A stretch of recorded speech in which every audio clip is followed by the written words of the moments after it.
그렇죠. 이제 양도세나 상속세 측면에서는요, 무조건 공동명의가 유리합니다. 근데 이 세대 분리가 안 돼서 또 그 주소를 옮겨놓고 이렇게 해서 그 자녀나 부모님이 집이 있는 경우, 그래서 세금이 추징되기도 하고요. 여러분들하고 이제 부동산 가격이 급하게 올라갔을 때 많이 그 중점을 뒀던 규제제도, 특히 세금적인 면에서 중과세 제도 이런 것들이 2023년도에 취득세와 또 보유하는 데 있어서의 종합부동산세 그리고 처분할 때의 양도소득세 측면에서 많은 부분들이 완화가 됐습니다. 이런 부분들에 대해서 구체적으로 오늘 설명을 드리도록 하겠습니다. 2주택자까지는 이제 취득세, 중과세, 과세 이제 위험이 많이 사라졌잖아요. 네. 그러면 그 이상의 다주택자들은 좀 어떤 상황인가요? 일단은 다주택자들은 뭐 취득세, 중과세를 위해서 사실은 취득세가 문제는 아니거든요. 네. 왜냐하면 다주택자들은 그 종부세 문제가 있었기 때문에 이게 취득을 함부로 할 수가 없었다라는 게 있었는데 지금 종합부동산세가 완화되면서 이 종합부동산세 부담이 좀 줄었어요. 네. 그래서 더 한번 취득을 해볼 수도 있다라고 생각을 하시는 분들도 많으실 거예요. 왜냐하면 부동산 가격이 하락할 때 싸게 잡는 게 나중에 투자 수익률 면에서는 또 아직까지 부동산이 조금 안전하다라는 인식도 있기 때문에 그렇게 생각들을 많이 하시는 것 같습니다. 그러니까 다주택자는 지금 현재 법상으로도 취득세 부담도 줄었지만 취득세가 원래 중과세가 안 되는 그런 케이스들이 있습니다. 이제 그런 것들을 활용하시면 조금 더 유리한데 몇 가지 좀 소개를 드리자면 첫 번째는 시가표준액 기준으로 시가표준액은 시가는 아니에요, 여러분. 공시가액. 요걸 생각하시면 됩니다. 시가표준액 기준으로 1억 이하의 주택 같은 경우에는 취득세, 중과세가 제외됩니다. 아주 작은 소형 주택. 그렇죠. 아니면 이제 그 지방권에는 많이 있을 수 있고 서울권에도 그 빌라 같은 것들 그런 것들은 다주택으로 보유를 하더라도 취득세, 중과세가 안 된다라는 거고요. 일시적 2주택도 중과세를 피할 수는 있었지만 이게 최근에 이제 21년도 부동산 시장 연착륙 방안에 의해서 일시적 2주택 같은 경우에는 이제는 중과세 문제는 전혀 없으니까 그런 것들은 주의하실 게 많이 사라졌고 특히 이제 다주택자 같은 경우에는 취득을 할 때 자녀가 이제 있으신 분들은 자녀가 요즘 젊은 세대들이 주택 마련이 참 어려워요. 그래서 결혼도 점점 미뤄지고 이런 경향도 있는 것 같은데 그래서 자녀들의 부동산을 좀 빨리 마련해주고 싶으신 분들이 있습니다. 그런 경우에 이제 자녀의 세대 분리를 통해서 아예 내가 세대별로 다주택이 아니라 자녀가 세대 분리가 되면 세대 분리된 자녀는 1주택 취득이거나 생애 최초 취득이 될 수가 있기 때문에 그런 쪽으로 활용을 하시는 것도 좋은 방법입니다. 증여가 되는 거겠죠? 그렇죠. 이제 그 집을 직접 증여할 수도 있고 아니면 집을 살 수 있는 자금을 증여를 해줄 수도 있고 그렇게 될 수 있겠네요. 그렇습니다. 그리고 또 특징이 이러한 제도들이 어쨌든 소급 적용이 된다는 것도 좀 주목할 부분이 되는 네, 맞습니다. 예전에 이 취득세 중과세가 적용이 될 때도 이 법을 발표하기로 한 그때부터 소급해서 적용이 됐기 때문에 요번에 이렇게 완화가 되는 것도 2022년 12월 21일 이후에 계약한 부분부터 소급 적용이 되는 것으로 일단 발표는 됐습니다. 요즘 많은 신혼부부들은 집을 마련하실 때 공동 명의로 많이 설정을 하시는데요. 이게 세금에서 어떤 점에서 좀 유리하고 근데 또 어떤 경우에선 이게 그렇게 딱히 효과가 없을 수도 있다라는 얘기가 있는데요. 요거 오늘 좀 한번 정리 좀 해볼까요? 네, 이게 세법이 계속 바뀌면서 어느 경우가 유리한 때가 나오고 유리하지 않은 때가 나오고 이랬는데 지금은 공동 명의가 이제 일단은 유리한 걸로 나옵니다. 왜냐하면은 종합부동산세 측면에서요. 1세대 1주택자는 12억까지는 세금이 없어요. 괜찮죠, 그죠? 그 공시가격 기준이기 때문에 보통 공시가격이 한 85% 정도, 그 시가의 85% 정도, 80% 정도, 이 정도니까 한 15억짜리 아파트라고 하더라도 웬만하면은 이제 종부세 부담은 없을 수 있는 거예요. 근데 이거를 공동 명의로 하면 2023년도 종합부동산세에서는 이게 각각 9억씩 공제가 됩니다. 그렇죠. 그러면은 더하면은 18억이죠. 그러니까 20억이 좀 넘어가는 아파트도 공동명의로 해놓으면 세금 부담은 없을 수가 있는 거예요. 자, 근데 이제 주의하실 게 있는데요. 공동명의로 할 때는 이제 그 배우자하고 본인하고 이제 배우자가 각각 돈을 벌면은 공동명의로 해도 상관이 없습니다. 근데 너무 고가주택을 취득하는데 뭐 한쪽 배우자가 소득이 없다라면 그러면 6억이 넘어가는 부분에 대해서는 증여세가 나올 수가 있거든요. 예, 그러니까 그런 부분은 고가주택인 경우에는 특히 공동명의로 하실 때 증여 부분이 나오지 않는지 이런 부분을 좀 특히 주의하셔야 됩니다. 그렇군요. 네. 혹시 이 양도세나 이제 상속세 부분에서 네. 신혼부부들이 이제 좀 어떤 고려할 사항도 있을까요? 그렇죠. 이제 양도세나 상속세 측면에서는요, 무조건 공동명의가 유리합니다. 네. 근데 어차피 1주택만 가지고 계신 분들은 1세대 1주택은 12억까지 세금이 없기 때문에 문제가 안 되고요. 이제 12억이 넘어가는 부분에 대해서 세금을 내시는 분들이라고 하더라도 양도소득세도 최소 6%부터 지금 45%까지 이렇게 누진세율로 돼 있어요. 상속세도 10%부터 50%까지 누진세율로 돼 있기 때문에 이게 명의를 나누게 되면 차익이 반으로 줄어듭니다.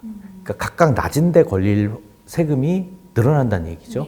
이거를 그 세법에서는 초과 누진세율 구조라는 용어로 말씀을 드리고 있는데 이 점점 세금이 그 차익이 많을수록 세금이 높아진다는 거예요. 그래서 낮은 세율에 걸리는 폭이 있는 것만큼 공동명의가 유리하다. 예, 이렇게 설명을 드릴 수가 있을 것 같아요. 그 상가 임대 수익이 나는 경우가 있고 이제 주택 임대 수익이 나는 경우들이 또 있잖아요. 근데 이런 상황에서 최근 개정된 세법에서는 이분들에게 적용되는 새로운 내용들이 어떤 게 있을까요? 이게 개정이 된 부분들은 이제 임대 수익에 대해서는요, 부동산 가격이 올라갈 때는요, 임대 사업자들은 사실은 다주택자예요. 그래서 알게 모르게 죄인 취급을 받아왔습니다. 그런데 이제 부동산 가격이 지금 떨어지는 시기에서는 이제 미분양도 나오고, 미분양이 나오면 이제 건설사들도 많이 어려워지고, 뭐 몇몇 회사들이 이렇게 만약에 잘못되기라도 하면 사회적으로 미치는 파장이 크기 때문에 미분양 물건을 소화해 줄 수 있는 사람들이 필요합니다. 예, 그래서 이게 정책에 따라서 임대사업자들은 그런 사회의 리스크를 좀 지탱해 주는 그런 역할을 하기도 해요. 그래서 임대사업자에 대한 요건들이 조금 더 완화가 되고 있는 지금 추세입니다. 일단은 임대사업자들은 그 임대 수입이 있는 거죠. 임대 수입이 있는 거는 기본적으로 종합과세라고 해서 소득세 안에 들어가게 됩니다. 그래서 소득세를 많이 낼 수밖에 없어요. 자, 그런데 이제 임대사업도 규모가 좀 작은 분들, 이런 경우에는 조금 좀 혜택을 줘야 되지 않을까. 그런 밑받침을 그 사회의 리스크를 밑받침해 주는 거에 대한 혜택을 좀 줘야 되지 않을까. 그런 측면에서 특별한 법에서의 요건을 갖춘 경우에는 분리과세로 좀 낮은 세율로 세금을 낼 수 있도록 그렇게 하고 있습니다. 그게 어떤 거냐면 이제 상가임대하고 주택임대 말씀하셨잖아요. 상가임대는 안 돼요. 그런 그 분리과세는 안 되고 무조건 종합과세로 부동산 임대소득이 사업소득으로 돼서 종합소득세를 많이 내야 됩니다. 그러니까 내가 고액 연봉자다. 내가 다른 사업을 너무 크게 잘하고 있다.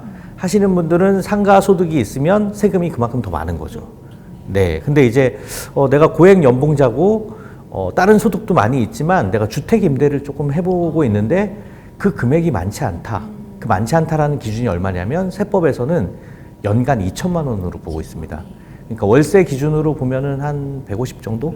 예, 그 정도 이하의 월세라고 한다면 이거는 좀 소규모니까 너무 큰 세금을 부과하면 안 되겠다라고 해서 주택 임대의 경우에 연수입 2천만 원 이하의 경우에 이런 요건을 갖추면 분리과세 14%를 선택할 수 있습니다.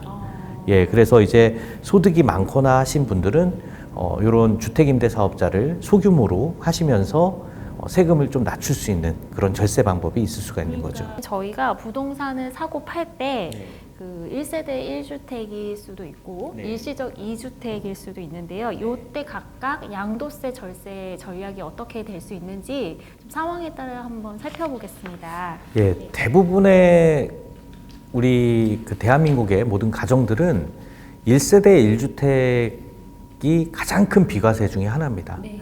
여러분 그 부동산을 가지고 세금이 없다라고 하는 거는 굉장히 큰 장점이에요. 네. 주식이 세금이 많지가 않잖아요. 예, 그거에 견주어서 이 안전한 자산이 세금이 없다라고 하는 거는 모든 집에서 이제 가장 기본으로 삼아야 될 그 재테크의 핵심입니다. 네. 그런데 이 1세대 1주택 비과세가 요건이 있어요. 그냥 해주는 건 아니에요. 세 가지 요건이 있는데 하나의 세대가 첫 번째, 또 한 주택을 두 번째, 그리고 마지막으로 2년 이상 보유를 하거나 또 특정 조정 지역에서 취득한 거는 2년 거주를 해야 됩니다. 이 요건을 맞추면 12억까지는 세금이 없다라는 게 1세대 1주택 비과세 요건인데요. 네. 생각보다 이 요건을 만족 못 하시는 분들이 많아요. 첫 번째는 이제 해외에서 근무하시는 비거주자분들, 거주자가 아니니까 안 되시는 경우도 있고요. 두 번째는 아까 1세대라고 그랬죠. 근데 이 세대 분리가 안 돼서 또 그 주소를 옮겨놓고 이렇게 해서 그 자녀나 부모님이 집이 있는 경우, 그래서 세금이 추징되기도 하고요. 또 1주택인 줄 알았는데 오피스텔이 주택수에 포함돼가지고 양도세 면에서 또 비과세가 안 되는 케이스가 많고, 예, 그런 이제 보유와 거주의 요건도 나는 거주를 한 줄 알았는데 이게 뭐 주소지 문제라든가 아니면 실질 거주를 안 했다든가 뭐 이런 것 때문에 비과세가 안 되는 케이스들이 굉장히 많습니다. 그래서 요건대로 잘 비과세가 되는지 이걸 편법을 써서 하시려고 하지 말고 주소만 옮겨놓고 내가 거주했다라고 이렇게 해놓으시면 국세청이 알아내는 굉장히 많은 방법이 있습니다. 그러니까 그 법대로 그 내용들을 잘 지키시면서 비과세를 반드시 받아내시는 게 좋고요. 두 번째는 일시적 2주택 같은 경우에도 작년까지 세법은 좀 판단 기준도 좀 굉장히 복잡했고요. 이게 그 연도 중에도 세법이 최근처럼 이렇게 많이 바뀐 게 있을까 싶을 정도로 많이 바뀌었는데 지금은 대부분 많이 완화가 됐습니다. 일시적 2주택은 두 가지 요건만 조심하시면 되는데 예전 집을 살고 있다가 내가 새 집을 이사가를 가야 돼요. 그럴 때 일시적 2주택으로 비과세를 받는 거죠. 근데 이게 예전 집을 살고 있다가 나는 새 집을 계속해서 바꿔서 갈아탈 거야 라고 하면은 문제가 될 수 있습니다. 예전 집을 9주택이라고 해요. 법률적으로는 9주택이 보유하고 나서 사고 나서 1년 뒤에 새 집을 사야 됩니다. 요게 첫 번째 주의하실 점이고, 두 번째는 2년 이내에 종전주택을 양도를 해야 됩니다. 이제 기본적인 큰 틀은 그래요. 세부적으로 뭐 분양권이나 뭐 이렇게 들어가면 조금 더 다른 복잡한 것들이 있지만 이런 내용들을 정확하게 숙지를 하시고, 작년까지는 또 반드시 새 집에 들어가서 살아야 되는 의무가 있었는데, 예, 요거는 요번에 이제 없어졌습니다. 그래서 완화가 삭제가 됐기 때문에 일시적 2주택은 너무 단기에 이걸 사고팔고를 막 해서 나는 최대한의 이익을 막 낼 거야 라고 하시는 분들만 아니라면 예, 대부분 적용을 받으실 수 있는, 시장을 교란하는 어떤 의도성이 엿보이는 것만 아니면 뭐 인간의 본성이기도 하죠. 네.